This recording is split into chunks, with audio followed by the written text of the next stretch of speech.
Hello, describing my family. My family is composed when my father, my mother, my son. My mother was named Gloria Leon Vasquez. She is 61 years old. She is a housewife and she is short. Her age was black and has brown hair.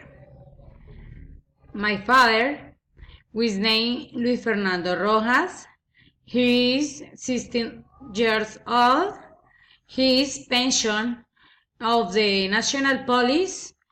And he is tall. He has is black and he has black hair.